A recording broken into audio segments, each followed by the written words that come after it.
Welcome to Psych Sessions Careers, a podcast about how students can identify and prepare for careers that fit their unique interests and how instructors can help. I'm your host, Stacey Spencer.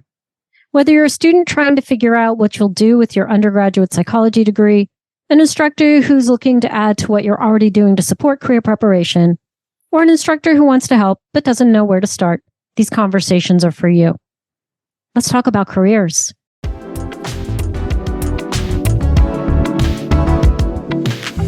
All right. Hello, Dr. Brittany Avila. How are you? I'm good. How are you? I'm good. I'm so excited to be talking with you today. We had a little conversation before I hit record, and I had to stop because we were already going into so many great things that we're going to talk about now that we're recording.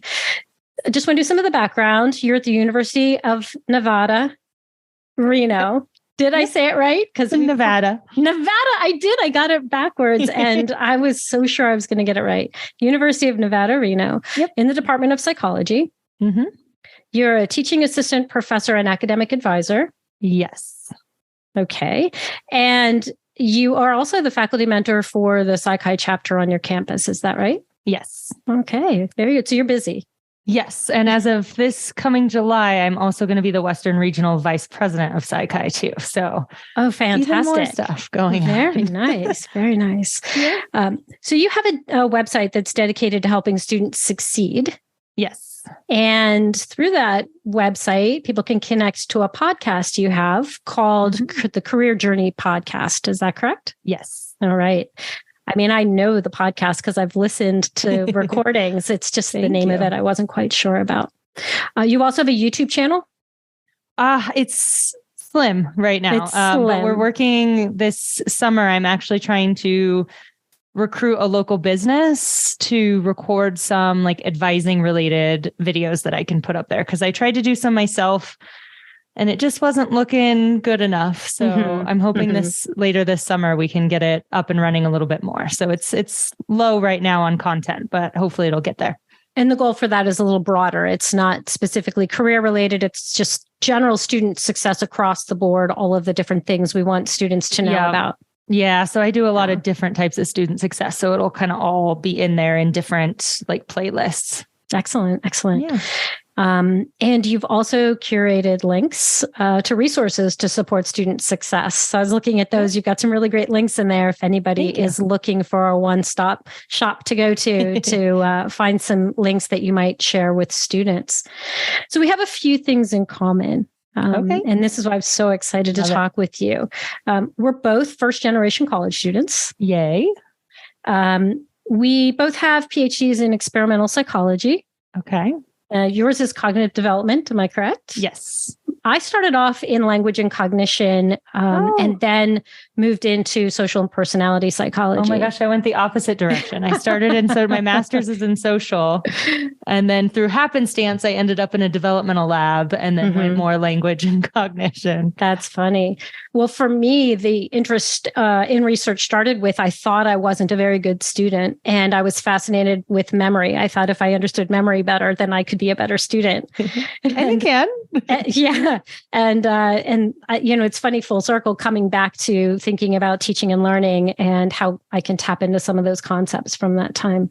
Yeah. Now, here's a third thing we have in common. Before my current position, I was an instructor and director of advising at the University of Pittsburgh. Ooh. And I loved that job. I often say now I don't know how to teach without advising anymore. Like to be able to have a pulse on what's going on outside of my classroom. I don't know how I would ever design a course without it now. So tell me about your position. Tell me, course load, your advisor responsibilities. What does that look like? Yeah. So because I have the advising responsibilities, my course load is a little bit lower than a standard kind of non-tenure track professor. So I have a 2-2 load. And then half of that time each semester is towards advising as well. And then summers, I'm employed for the summer. So I'm a 12-month contract. That's mostly for advising. Summer school is optional. It gets me a little extra money. So I typically do it. But it's optional. It's mostly I'm here for advising. All right. And tell me about the advising. What kinds of things are you doing in that advising role? Yeah. So day to day, I have like 30-minute appointments with students. So I have availability. They come in and they can come in for a variety of reasons. So we have busier seasons. So right before registration, I'm tending to work with students mostly on their course schedule, making sure they're on track for graduation whenever they want it. Those types of day-to-days. I also do a lot of graduate school and career advising within that. So the subgroup of psychology students that I take on, so we separate it within our department among me and two colleagues, are the students that are geared towards going to graduate school. So I have a lot of discussions about how to apply to graduate school and what to do and what types of graduate school programs. And then in there, I also really like to make sure that students know all of their options. So career advising as well. So those are more the individual appointments that we have. And then we also do a intro to the major course, which I co-teach with my other two professors who have the same role that I do in this. And in there, we get a lot of career advising. I do a lot of study techniques in there. I research burnout in college students now. So I'm starting to do some things about how to avoid burnout, life skills, things like that. It's all kind of in there. And then we also do outreach stuff. So we do things where we are talking to incoming high school students or prospective high school students. We talk about the major, the department, career options, things of that nature. We can sometimes do big group advising. So because I'm often talking about graduate school, we take those into kind of bigger group advisings where I try to do less one-on-one answering the same question all the time. But that's the majority of it. Yeah. It's so funny you say that because I've lived that existence, right? You are very busy with appointments as an advisor. And before I go on though, you said there are two other advisors. So there are three people with your job description. There are three and we're hoping to get a fourth, but yeah, there's three in our department. And then there's also in other departments, they typically have one or two or 1 to 3 people as well. I love that. Do the faculty who aren't in those roles have advising responsibilities? No, and they love us. And it makes it, because I'm non-tenure track, that's kind of where my job security comes from, is that the tenure track, because we recently became an R1 and our tenure track faculty, I don't think have the time or want to do those advising related duties. So that helps us. But no, it's just the three of us. And then we also have advisors at like the college level that help us out. And then other departments and things like that. But within our department, it's just us three. We used to have graduate students, but we're phasing that out to try to get another person in the role. Yep. Oh, yes. I see all of it. Same thing. We had three. We had 3 advisors. There was only 1 faculty advisor. That was my role. But the same experience where you're doing a lot of one-on-ones and you realize I'm starting from ground zero with everybody, right? I'm starting at the very beginning over and over. So what's the solution? You have larger conversations. You have workshops, and then I split them. Here's just job focused. Exactly. Here's graduate school application focused. Hopefully everybody can go to both. But if you really know you're going in one direction or the other, maybe we don't need to be on both sides of that. When I ended up in my current position at MCPHS University, I just thought we can do this in an even more efficient way. And that's where we came up with the career seminar series. So the university already has an introduction to the major that every student takes in their first semester. They come in declared. So we kind of are jumping ahead on that piece. Yeah. They change majors, obviously, but most of them know what they want to do. It's a school where people are pursuing health-related professions. To be a health psych major in a university with people who know they're going to be nurses, pharmacists, dental hygienists, and so on, I thought they really need a lot more. And I can't keep starting from the beginning. We're not getting anywhere. I wanted the one-on-one conversations to be further along in their exploration process. Yes. So I'm very fortunate that I was able to create a 3-1 credit semester series. So we took 3 credits out of the curriculum and put these in. And you know this challenge. The challenge is the when. The when do you have them think about different aspects? And it is an iterative process. So if you do one class, you don't get them back in that mindset of I have activities and assignments to do to push myself to reflect, right? Well, and that's our our big struggle right now is we have the intro to the major course, but it's put on by the college and not by us specifically. Oh. So we don't have control over that, but we are really wanting to push it back because it's the very first semester that they're here. And it just doesn't seem like the appropriate time for it, for multiple reasons. But I would love to push it back to sophomore year, something where they've already had their experience, but now they're actually starting to think a little bit more about careers, things like that. But I love the idea of a series too, of doing it multiple times, because even with workshops, it's hard to get actual attendance. Right. Then students still want to meet one-on-one and they're still asking the same question. And so I'm trying to do a YouTube series to help that out a little bit, but it's difficult to get them at the right times. It is. And they're at different places at different times in the curriculum. But also, I think a lot about, when did you take the course that got you most excited about psychology? If it comes after the intro to the major course, where you're talking about careers, or a one-time career course, you don't have the time to really reflect on that and go back and think about careers that way. So I'm hoping that through this podcast, I can be talking with people about assignments and activities that instructors can bring into any course. And we'll talk about maybe some ideas that you have a little bit later. But I want to come back to, and by the way, department chairs, this is a great model, having the advising model with... it works really well. Yes, with your non-tenure faculty, getting them involved and creating a consistent set of faces and resources that can grow over time. If you change it out, you do a rotating thing, it's hard to build that momentum that you need for the department. And I've been at a lot where they have all faculty do it. And that's great as well. But sometimes faculty are very stretched for time. Yeah. Stretched thin. So and back to the idea of a careers course or courses like I get to have, students are also stretched for time. And it's unfortunate that the career aspect tends to be the add-on that gets pushed off, but if it's a course, it's a course. And I'm expected to be thinking about that. I'm given time and space and support for that. And I'm going to do this, throughout the curriculum. So that's why that model is really fun and exciting. But I think at least one course, and then the full-time advisors there, who are also in the classroom, because you also bring that to your advising.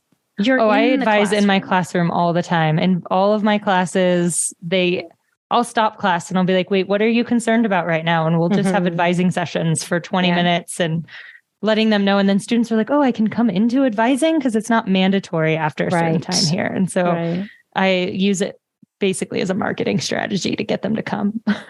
So tell me a little bit about your university. How large is the undergraduate population? It's about 20,000. Wow, that's huge. And how large is the major? How many students are psychology majors? We are the highest major on campus, at least with enrollment, and we keep growing while everyone else is kind of stagnating right now.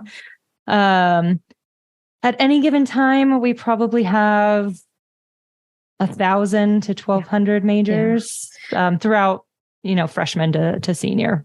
Right. So that's a lot of people who need advice. And I really think we're at a point in time in higher education that it's irresponsible not to include the career aspect into the major. Yes. And I think probably as first gens, we're very sensitive to the need to know what this was for. Yes. Right? Because we have to explain it to those who didn't go to college, who don't really get it.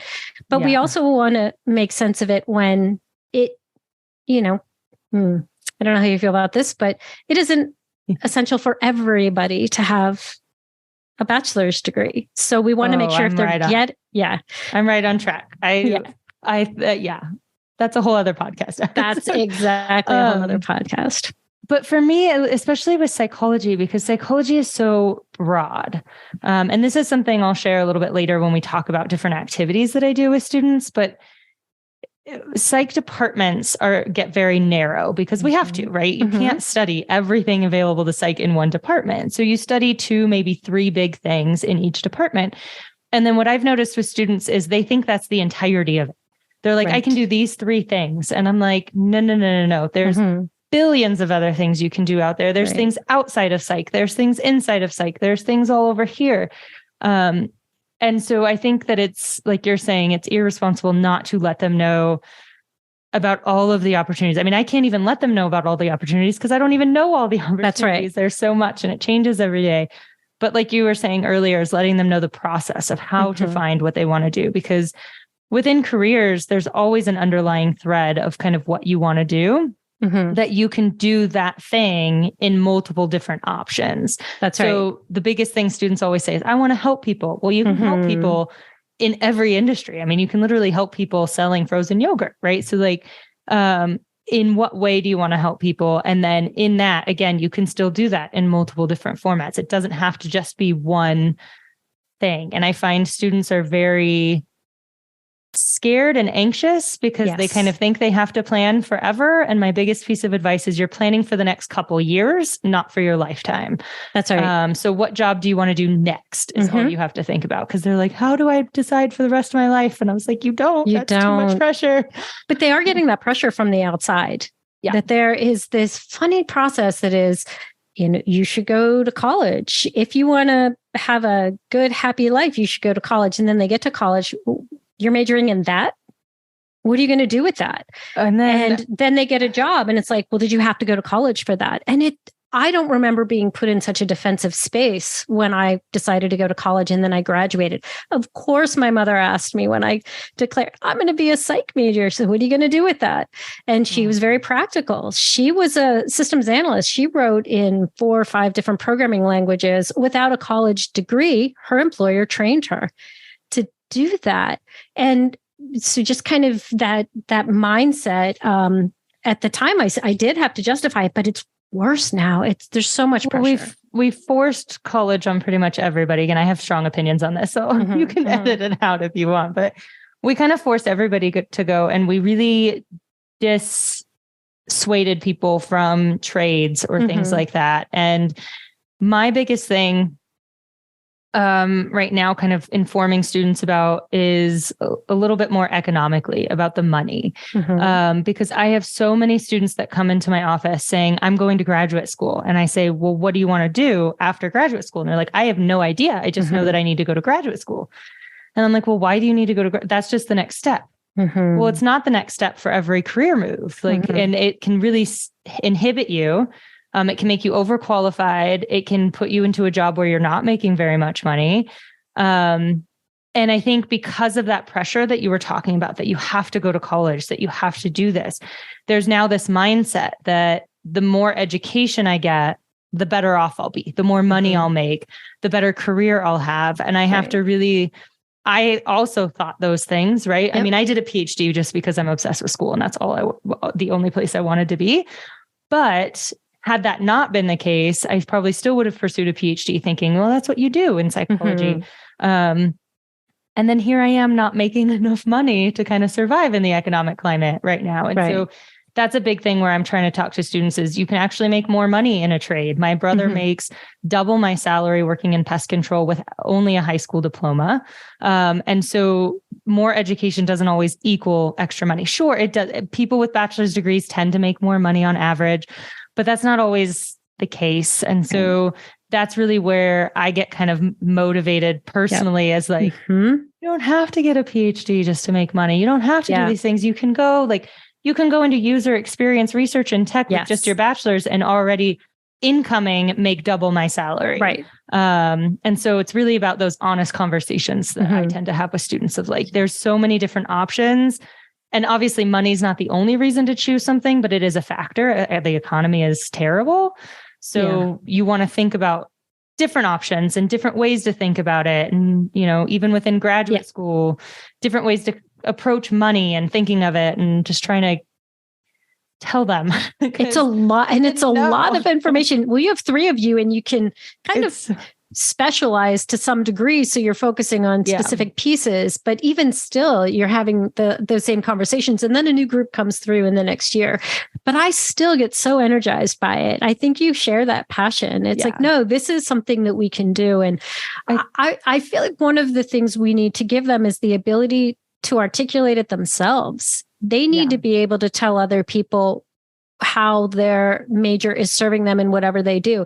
My example is if I had a plumber disclose to me that he or she majored in Renaissance art, I'd say, well, that's pretty cool. You know something about something I don't know anything about. I'm not going to say to you, well, what a waste of a degree you're working in this trade. Not at all. That makes you the whole make so much money right now. You can make so much money as a plumber right now. And like you said, it really isn't so much about the money, but if we could get students to just be a little bit more open and stop and think about, what do I like to do? What am I good at? What makes me happy? And what they also don't realize is the more education you get, those jobs you get, sometimes there's not an end to the day. You don't go home at 5 or when there's no shift, especially as a professor. Maybe I'm bringing that in, but lawyers would say the same thing. Physicians. Yes. Yeah. Okay. So let's talk a little bit about your podcast. What inspired that? Was it this, I just want to get more examples out there, or? So really it came from two things. One, as a first gen student, I had no idea what I was doing. I mean, I had an older sister, so that helped. My mom didn't go to college, but she had her own business. So like I had some idea of how careers worked, but I just had no clue. Honestly, even about academia until I was actually in it. And that's removed from my PhD that I did for 5 years. I had no idea what decisions went into it. I had no idea what career spaces looked like. I just didn't know. And then I would see students every day from advising, from teaching, who also didn't know. And I would see just what I mentioned earlier, where they have this idea, I have to go to graduate school. Or they would have these ideas of, I have to do this, or I can't waste my time with a class I don't like, or I can't figure out, I can't do this if I'm not going to like it, because even the things that you find out you don't like help you, right? So if you fail at something, or if you don't like something, it's not a waste of time because it still propels you to that. And just all these kinds of misconceptions about how it worked, or honestly, just again, that mentality where students were like, well, I have to pick a job for the rest of my life. And I was like, that's not really how the career space works right now. Like if you're working at the same job for more than 10 years, I think people start looking at you suspect now, which wasn't the case, 20, 30 years ago. And so, I really wanted to show students that what kind of decisions went into it. I also wanted them to know that it's not linear decisions. That sometimes, so like my biggest thing is I ended up in cognitive development by complete happenstance. I was applying to social psych labs. I got into a social psych PhD program. And then the professor moved right before I came there. And they were like, we have this new developmental professor. She just came in. She's not supposed to take students, but she said she would take you, and then we'll figure it out, and we'll figure out what to do with you as we go through. And then I fell in love with developmental. And I was like, okay, that was complete. I didn't make that decision. That decision was kind of made for me. Right. And so I really wanted them to see those types of things, that sometimes we make decisions that are personal. Sometimes we move for our significant others. Sometimes we stay put because we have kids.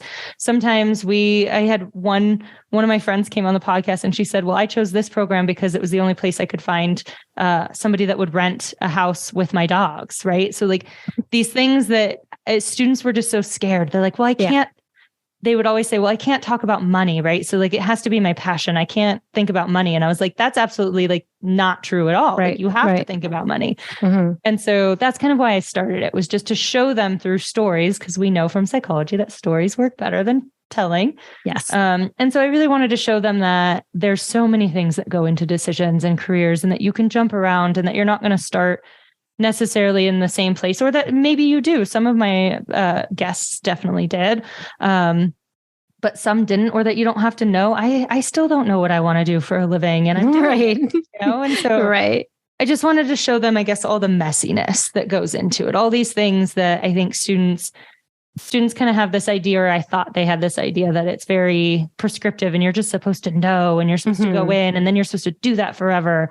Right. And I was just like, that's just not how it worked in my experience. And so I really wanted to show them just different stories of what processes went in, how the people made decisions, how hard those decisions were, all those different things. I just wanted to show them what it looked like.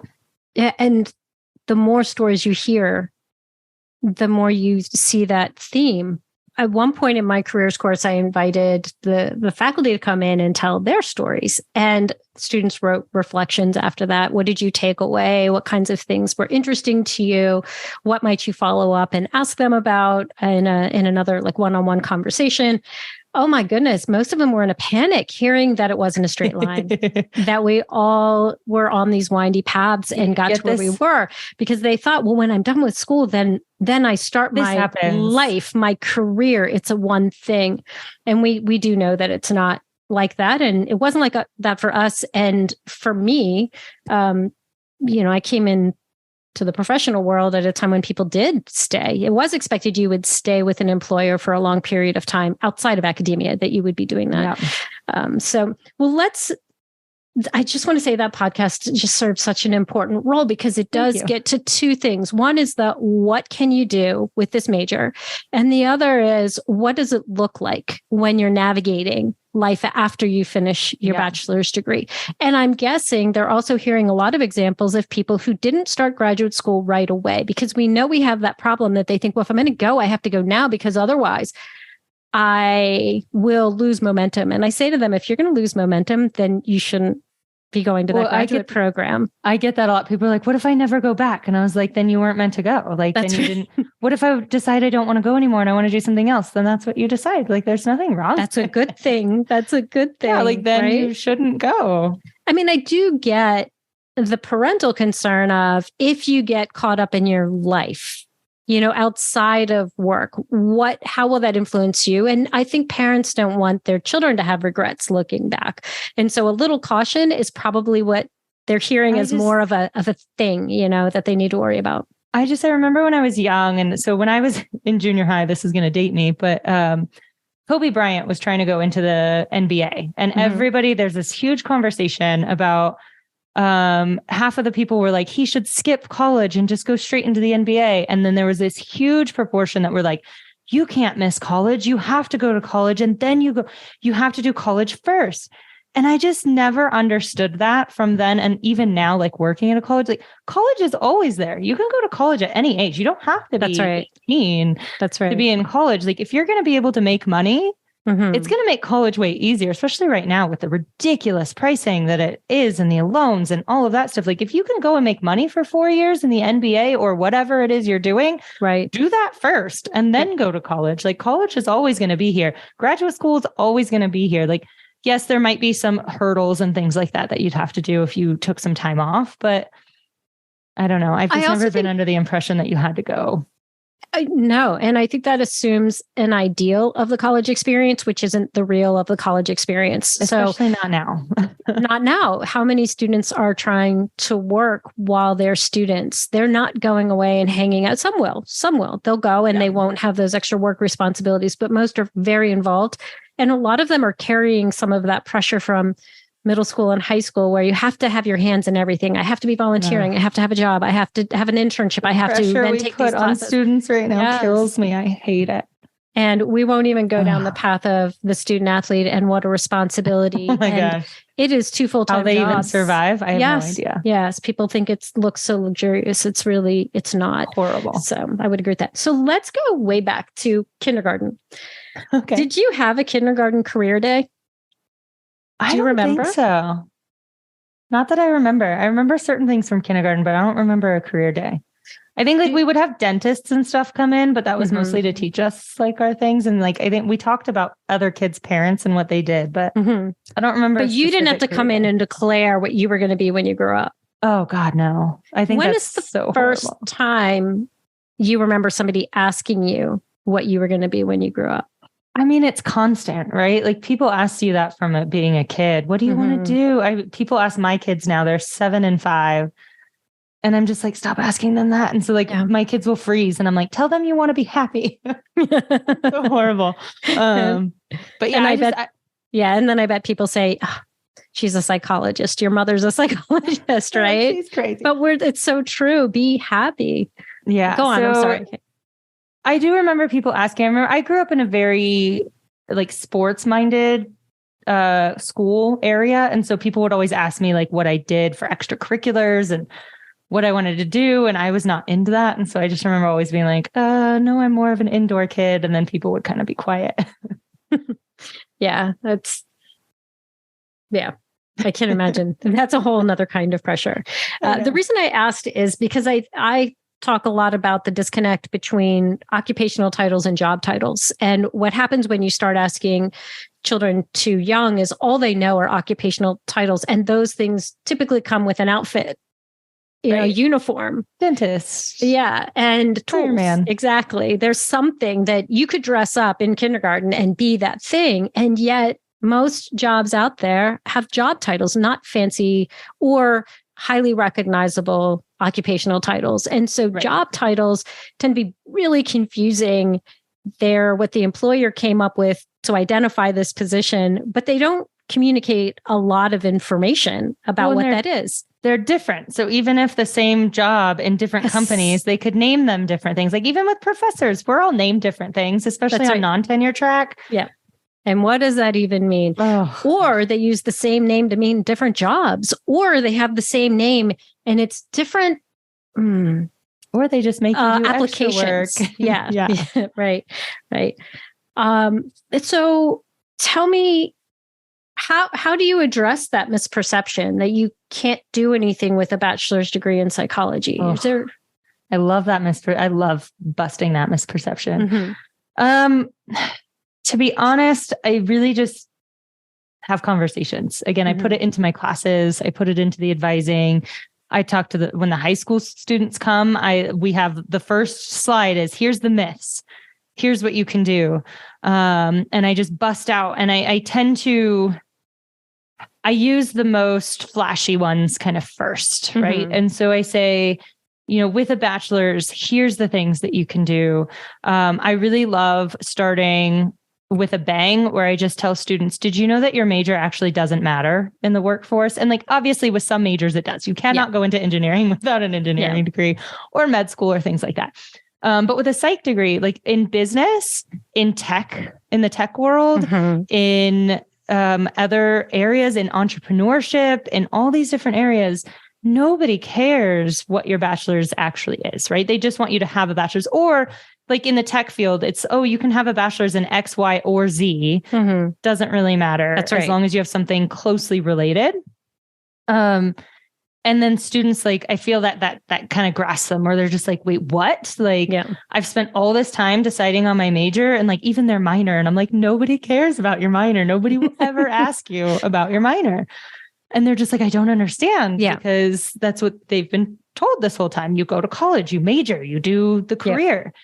And I'm like, nobody cares. I've met millions of people with psych degrees the first person I met when I was in college, and she had a psych bachelor's degree, and she was doing pharmaceutical sales. Yep. Yes. Right. And so I think that helped me kind of realize, you can do different things. And so I really just hit them hard with, honestly, it doesn't really matter. You can apply to these jobs, even if you just need a bachelor's degree.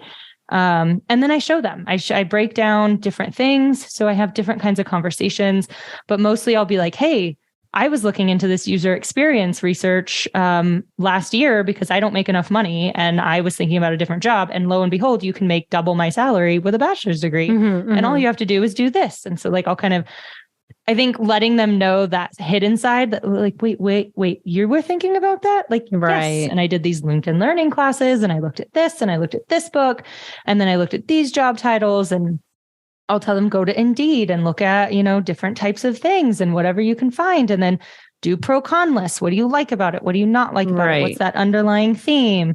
I've even gone as far as breaking down my salary on the board once, because students I found had a hard time visualizing what good salary is. Right. And I had this problem too, where if I was coming out of college and I heard $60,000 a year, I would have been like, you are rich. Yeah.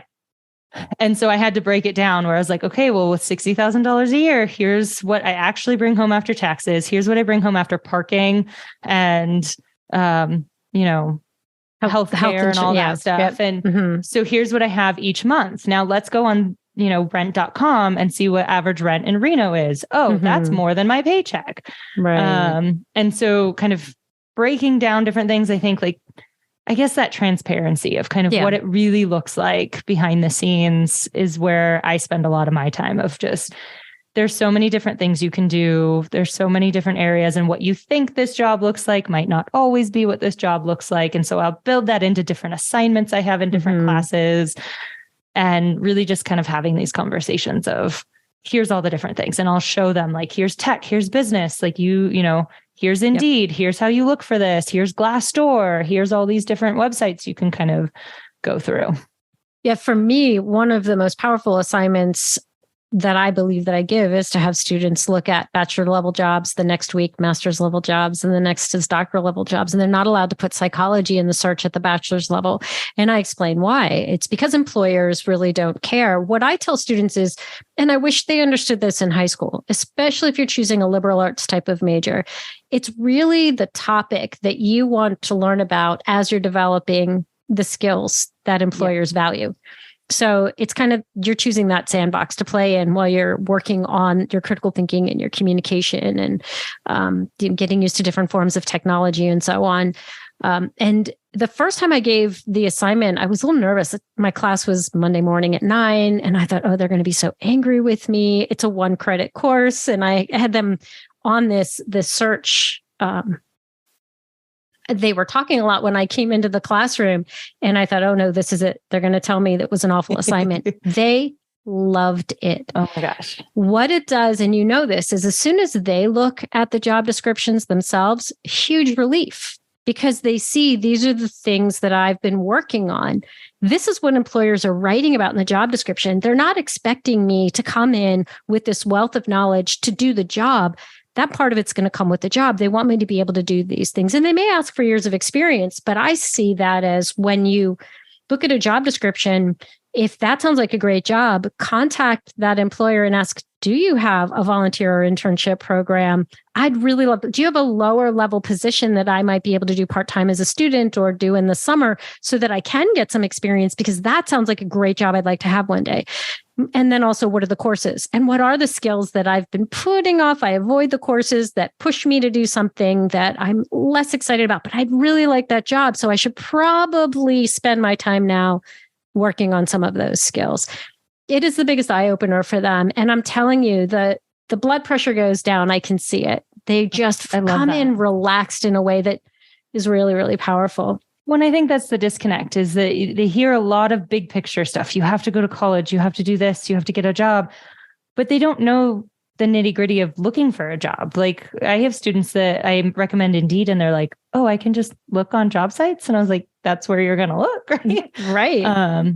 Or like I had somebody on Twitter posted, I forget who it was, but they posted a job ad that said PhDs need not apply. Mm-hmm. And I sent that to all my students. And I was like, you think you want a PhD? Like, and again, some students definitely do. And a lot of students belong in PhD programs, but I'm like, some students I have where I'm like, you don't actually want a PhD. And so I'll send something like that, or just kind of letting them know, I like the breakdown of the difference in jobs and the titles and the structure and the skills over content kind of debate, right? Yes. I think we've put so much emphasis on content that students are like, I have to know all these things. And I was like, no, you don't. Like, I literally looked this up 2 minutes before I taught the class because I can't remember which type of learning this was. And I've taught it for 5 years. Right. And so I was like, in our career, you can Google things a little bit more frequently. And so the idea that skills are really what matters. I do that in several assignments where I actually bring like the American colleges and universities always does their survey of what employers are looking for and what they feel college students lack. And I'll show them those graphs. I'm like, so I have like group projects and they all hate group projects. And I was like, here's why I'm doing group projects. Because number 2 is they want teamwork. Yes. And then here's why, like, I let them choose and they get really anxious. Like, I need clear rubrics. I need you to tell me exactly what I'm supposed to do. And I was like, that's not what employers want. They want creativity. Right. They want you to be able to solve problems on your own. So this is why I'm doing these assignments you don't like, is to give you these skills that are going to make you employable. So you're making that explicit. And I think that that's an important thing for all of us to do, is to say, I just don't have you do group work because you somehow think that's easier for me. Which it is, but well, it depends. Maybe sometimes. On the grading side, it takes less time, but on the facilitating and designing, you really have to be thoughtful. And, social psychologists will tell you there's a good way to set it up and a bad way to set it up for students to get the most out of it. So do you want to play a little game? Sure. I found a job posted in your area that a person with a bachelor's degree is eligible for. Now, this position, the salary is $84,000 to $103,000. Oh, that's more than mine. So I'm going to list just 3 different things that are part of this position, and I'm going to have you guess the job title. Okay. Now, let's be honest, that's a really, really difficult thing to do. Yes. I am going to leave out a couple. I'm going to leave out. No, I want you to fail at this, quite honestly. Okay. I want people to see how hard it is, but people listening can also be trying to figure out what is it. I am going to leave out a couple of details because I don't want it to give it away. Okay. So here we go. The person in this role, there's collection, analysis, interpretation, and presentation of statistical data.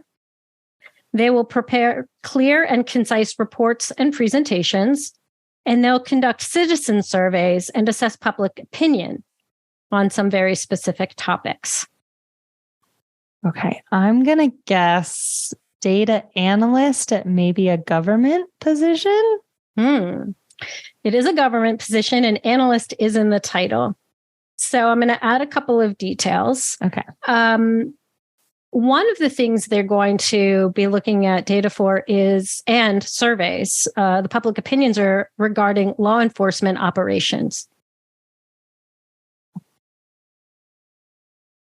I don't think that helped me. I would say like research analyst or legal analyst. Not really fair to you because there's so much more detail to this. Let me see.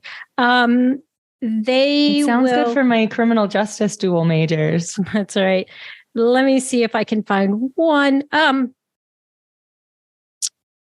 There's one detail in here that might give it away. Where was it? Identify crime patterns, series, trends, and offenders. Present related information to appropriate police department employees and outside agencies. Assist in developing tactical plans to provide crime reduction solutions. Criminal analyst? Very good. It's a crime analyst. But that is think about, these are things that psychology majors honestly do. A lot of my students would like that job. I think I need you to send that over to me so I can just mass email it to everyone. I will send it to you. It's something that every time I interview somebody or have a conversation or do a presentation in a location, I always look for the jobs in that area.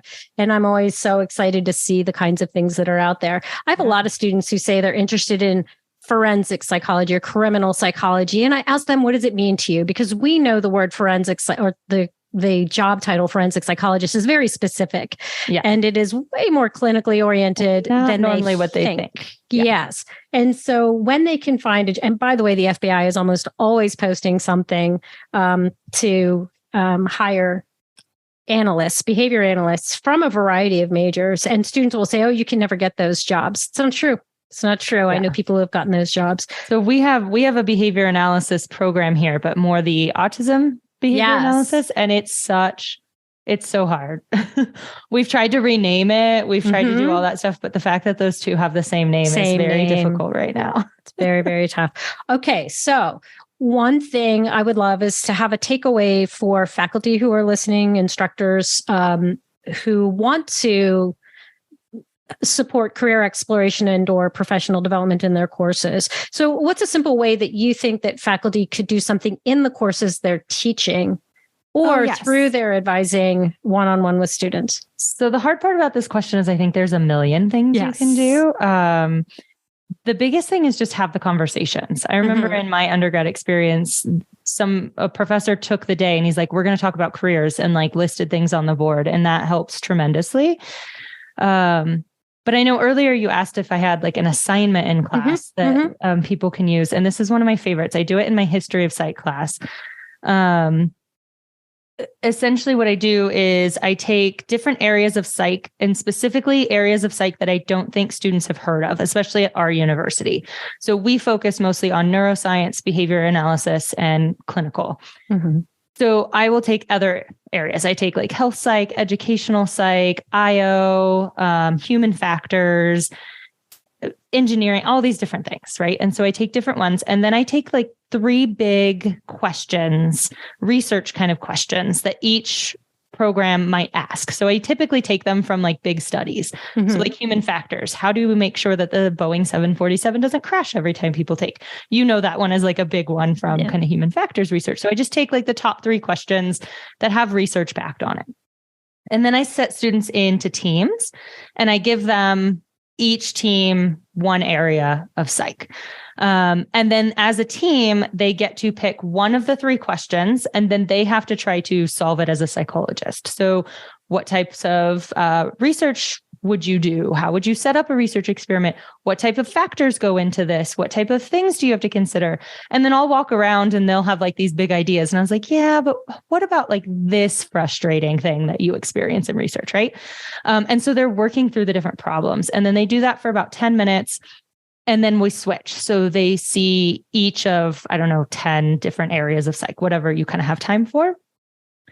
And what I found in this is that it really broadens students' ideas of what psych is, because all of a sudden now there's 10 different areas of psych that maybe they've never heard of before, or maybe only heard peripherally, but now they get to engage in what that topic really discusses, and what types of things go into that. And my favorite story from this is that I had a student about 2 years ago who found human factors from this. And she's like, I need to meet with you ASAP. And so she came into my office for advising and she's like, what the heck is human factors? And I was like, I'm glad you asked, because my master's institution had a human factors department and I loved it. I had friends that went to work at NASA and I was like, so jealous. This is such a cool area. So we talked and we researched and we Googled and we figured it out. And she ended up applying to human factors programs. And I just got an email 2 weeks ago that she graduated from her master's program and is going somewhere else. And I was just so excited that I like steered a little piece of at least one student's journey into something that they had no idea even existed prior to that. I love that for so many reasons. One, you gave them some very specific ways to be thinking about topics that they wouldn't have been exposed to otherwise through your department. So you're expanding their vision of the breadth of the field. The other is you solved the problem together. When the student came in, you were learning and you let them know that you don't know everything about everything. You know, these things exist. So if you want to go diving into it. The other part is the fact that you're learning through it. So I'm guessing that you've talked to plenty of colleagues, maybe not at your institution, but at meetings and things, who express a concern over their ability to support career preparation because they don't know anything about it. They know the career they pursued. My response to that has always been, but you were trained to think critically. You're a problem solver by training. So if you just lay a little foundation like this, if someone listens to this podcast and they bring that into a course like you did, maybe they do it for their course. They say, well, within human development, within health psychology, within abnormal psych, what are the big questions? And what does that look like? So it may not be the breadth, but it's still getting at how do we maybe apply that to real world questions, and get students thinking more broadly about that topic.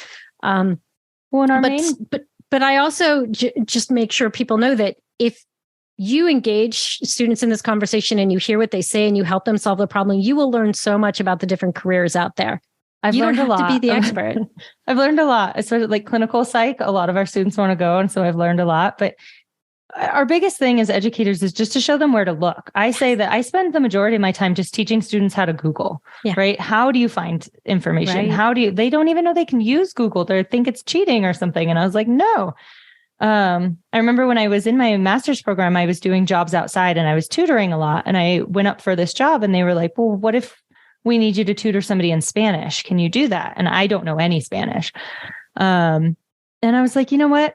Like, I don't know Spanish and I'm upfront about that. But I was like, honestly, my job as a tutor is to teach people how to figure stuff out and I can help them figure it out. Right. So I ended up tutoring people in Spanish when I didn't know. And we just went through and I was like, okay, well, I don't know this either. So how do we figure this out? And it was the best tutoring I ever had because it was teaching them the process rather than teaching them the content. And that's same thing with careers. If you don't know about that career, that's a perfect stage to kind of be like, okay, well, let's try to figure this out. Let's see where we can look. Let's see what we can do and teach them the process. And the more students you work with in that, or the stories you hear about the students who are graduating from your department, the more examples that you have when people ask you, what can you do with that degree? I still struggle when people ask me, well, what can you do with the degree? Because there's so many different things. I want to make sure I respond in a way that gets them excited and doesn't overwhelm them at the same time. Exactly. What can't you do? So you want to be careful that it doesn't sound so broad that it's a non-answer, right? I definitely have students that freak out a little bit of like, how am I going to decide within that? And then it's breaking it down. Well, what do you like? What are the skills you want to explore? What are the things you like? What I noticed in my podcast is every person that came in that switched jobs continuously, each job had a thread of something that they enjoyed. Like they enjoyed telling stories, or they enjoyed working with people on certain things. And every job that you are interested in tends to have that thread. And so I try to work on finding what that thread is. And that's a hard part for students too, because they're like, I want to help people, but they don't really know how and in what ways. And so kind of working through, okay, well, here's how we figure that out. Right. Well, this was great. I hope that people who are listening will go to your podcast. It's the Career Journey Podcast, Brittany Avila. And I hope instructors will bring into their courses an activity like you've created, or some variation. I do believe that we all had that course or 2 or 3 that we loved in psychology. And when we took it, we thought, what can we do with it? So I think if people can figure out ways that they can help students make those connections. And again, they'll learn about the options when they give the students the task of finding them. When you can talk about careers in any class. That's right. And you can limit it to what that class career options are, but as long as you're bringing it up and saying, this is what cognitive psychologists do. This is what forensic psychologists do. But even not to tell them, but to task them with finding it out. Because I do think that when we, the professors, advisors, mentors, give the lists, it's not the same as the students exploring and seeking out that information. And your podcast is a great place for them to start if that's one thing that they do. Well, thank you so much. I really love this conversation. I hope we can have more like this in the future. Yes, thank you.